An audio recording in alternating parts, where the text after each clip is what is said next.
Located in North Germany, close to Berlin, Potsdam is a city of gardens and castles. The Prussian kings settled here and expressed themselves in their garden culture.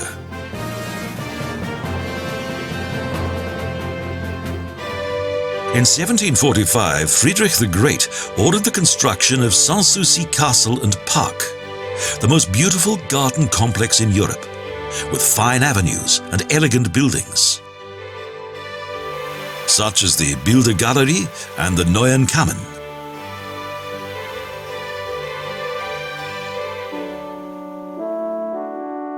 Over the years, this summer residence became an abundant ensemble of castles and gardens.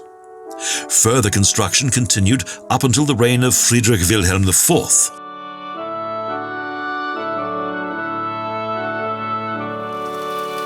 The large park's various pathways lead to an extraordinary building. The Chinese House, an impressive example of the popularity of Chinese architecture in the royal courts of Europe during the 18th century.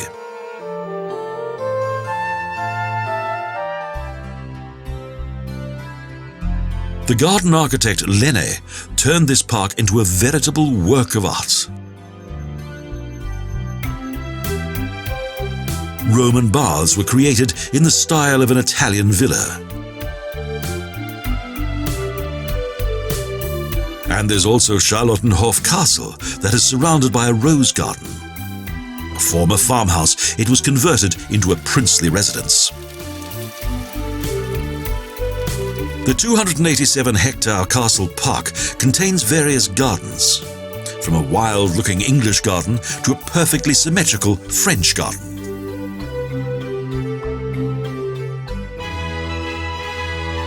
The new Palais forms the western entrance to the park. By way of this substantial building, Friedrich the Great wished to demonstrate that Prussia was still a force to be reckoned with. It was built following the disastrous 7 Years' War with Russia and Austria. The park and its castles have survived their creators and are now one of the most prized places of culture on the periphery of Berlin.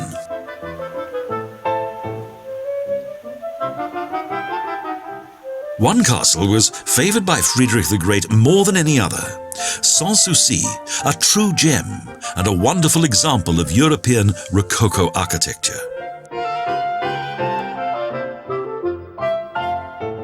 Obeying the wishes of the king, architect Georg Wenceslaus von Knobelsdorff sited the single-level castle and its central dome on the terrace of what was a vineyard. It was here that the king planned to forget the anxieties of court and political life, sans souci, without worry. And he did. Friedrich the Great was the son of the soldier king Friedrich Wilhelm II. His royal name covered an entire epoch, and he was a great statesman.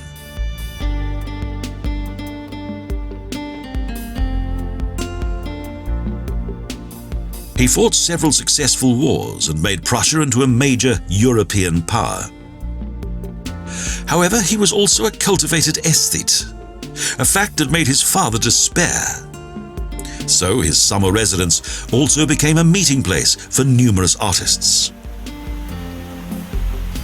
Against the advice of his architect, the king sited the castle on the vineyard's uppermost terrace.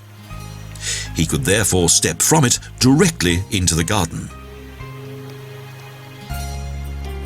Without a basement, the single-story building looked as though it would sink into the ground, and that just would not do.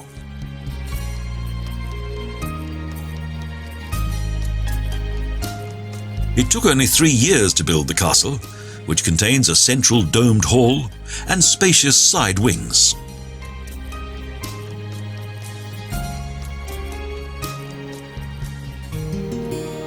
Along each side, alcoves complete the main facade and make it look even more grand.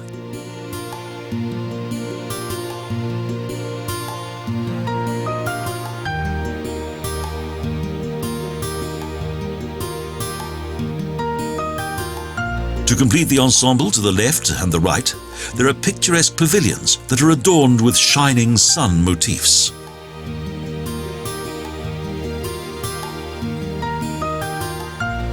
At the side is the king's tomb that was built during his lifetime. However, his remains were actually brought here 2 centuries later in August 1990.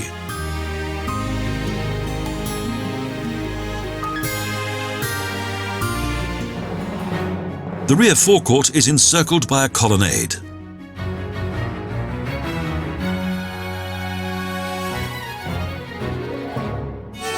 With only 12 rooms, the castle has an intimate atmosphere. The many guest rooms were for the king's friends, cultural, business, and political. Voltaire was also a frequent visitor.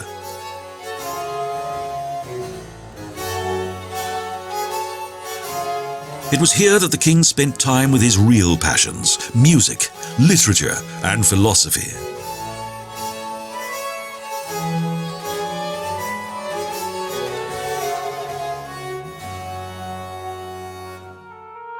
Surrounded by nature and those of his friends who shared the same interests, far away from those things that brought him displeasure.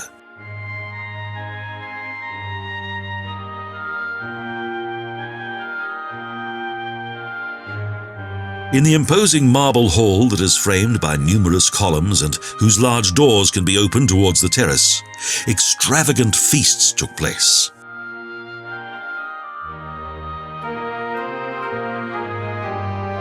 Corinthian double columns appear to emerge from the colourful marble floor.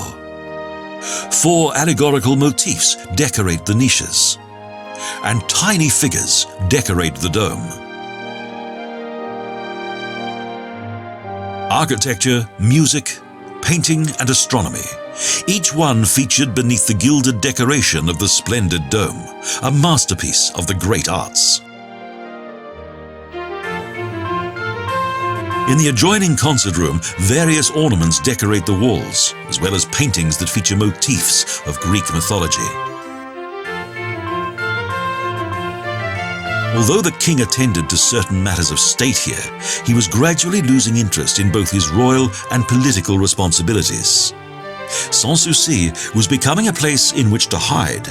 From his government room, he had direct access to the gallery that is situated within a small corridor that leads to the rear of the marble hall.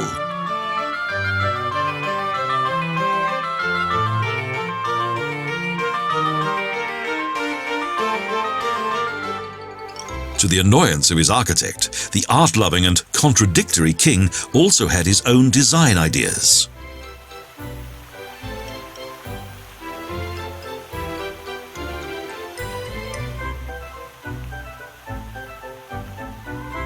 Happy Bacchantin and Bacchantinnen, with faces full of relish, support the roof and give this splendid Rococo building a playful character. The park's many palm trees and other exotic plants are stored away from the cold of winter. It is then that this Arcadia of the Prussian kings goes into hibernation. Although the kings are no longer here, their dreams remain, the creation of a unique and captivating paradise-like landscape.